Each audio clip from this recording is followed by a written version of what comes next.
Բարի լույս սիրելիներս, Քրիստոս հարյավի մեռելոց, տեսնենք թե ինչքան կարևոր է, երբ մարդը ունի հոգևոր ազատություն։ Սրանց ազատություն են խոստանում, մինչ իրենք ծառա են ապականությանը, քանի որ մարդ ինչից որ հաղթվում է, նրան էլ ծառա է։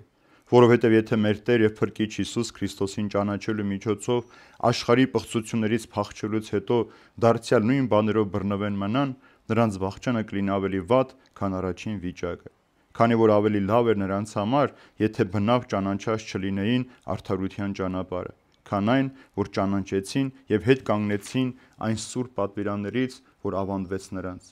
Նրանց հարմար է գալիս այն իմաստուն ճշմարիտ առածը, թե շունը վերստին վերադառնում էր փսխածին, և թե լվացված խոզը վերստին թավալվում է տեղմի մեջ։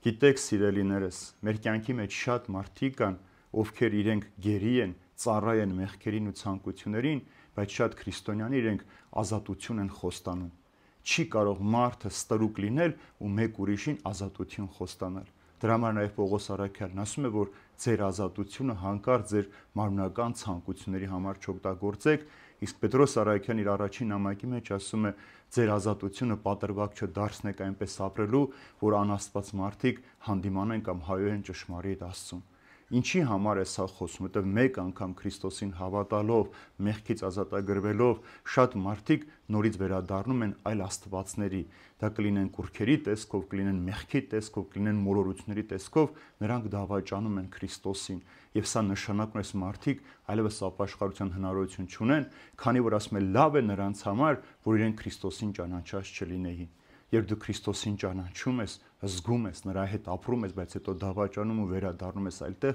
ինչպես այսօր շատ մարդիկ գալիս են հավատքով մկրտվում են, մկրտվելուց հետո դառնում են անհավատ, ու հետո սկսում են մեղքի կյանքով ապրել, ասելով, որ ամեն բան սուտ էր եւ մենք իզուր այդ քայլը կատարեցինք։ Մեր մեջ ցավոք սրտի շատ են այսպիսի մկրտված ու անաստված մարդիկ, ովքեր մկրտվելով, երբեմն խաչակնքվելով, երբեմն եկեղեցի գնալով, մոմ վառելով, բայց իրենք իրականում ոչ Քրիստոսին ճանաչում են, ոչ էլ ունեն այդ հոգևոր ազատությունը, որի համար Քրիստոս իրենց համար իր արյունը թափեց։ Եվ այստեղ երկու օրինակ է բերում Պետրոս առաքյալը, ասում է նրանց համար շատ գեղեցիկ ու դիպուկ է երկու առածը, որ շունը վերադառնում է փսխածին եւ լվացված խոզը նորից վերադառնում է տեղի մեջ, ցույց տալու համար, որ մարդը, որ մեղքից մաքրվում, սրբվում է, բայց միևնույն նորից ցանկանում է վերադառնալ մեղքի կյանքին։ Շատ դժվար է մեղքից հրաժարվել, սիրելիներ, որովհետև եթե դու չունես հոգևոր ազատությունը, երբ որ դու ինքդ Քրիստոսով ազատագրված ես մեղքից եւ Քրիստոսով չես հաղթել մեղքին, այդ մեղքից դու նորից պիտի հաղթվես,